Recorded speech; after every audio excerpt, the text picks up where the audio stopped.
প্রথমে আবারও অভিনন্দন জানাই। এটা আমরা সবাই মিলে শুনলাম, ভালো লাগলো যে এত কষ্ট আপনাদের, যে পরিশ্রম হয়েছে এটার পেছনে এটা পরিষ্কার হয়েছে।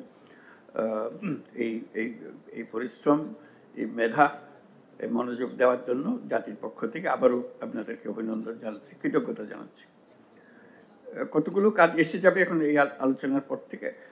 একটা হলো যে আপনাদের অনেকের সঙ্গে ওভারল্যাপ আছে, আপনারা উল্লেখ করেছেন। ওভারল্যাপগুলো মীমাংসা করা যাতে করে একটা ক্লিন ভার্সন পাওয়া যায়। আর রিপিটেশন আছে,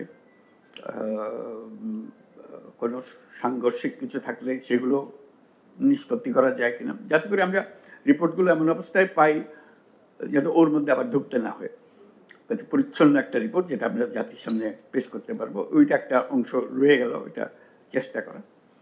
আরটা যেটা উল্লেখ করলাম শুরুতেই, যে গণ অভ্যুত্থানের যে সুরটা, সেই সুরটা যেন আমাদের অক্ষুণ্ণ থাকে, কারণ সেখান থেকে আমাদের উৎপত্তি, আমাদের পুরো জাস্টিফিকেশন হচ্ছে আমরা ওইটার একটা অংশ।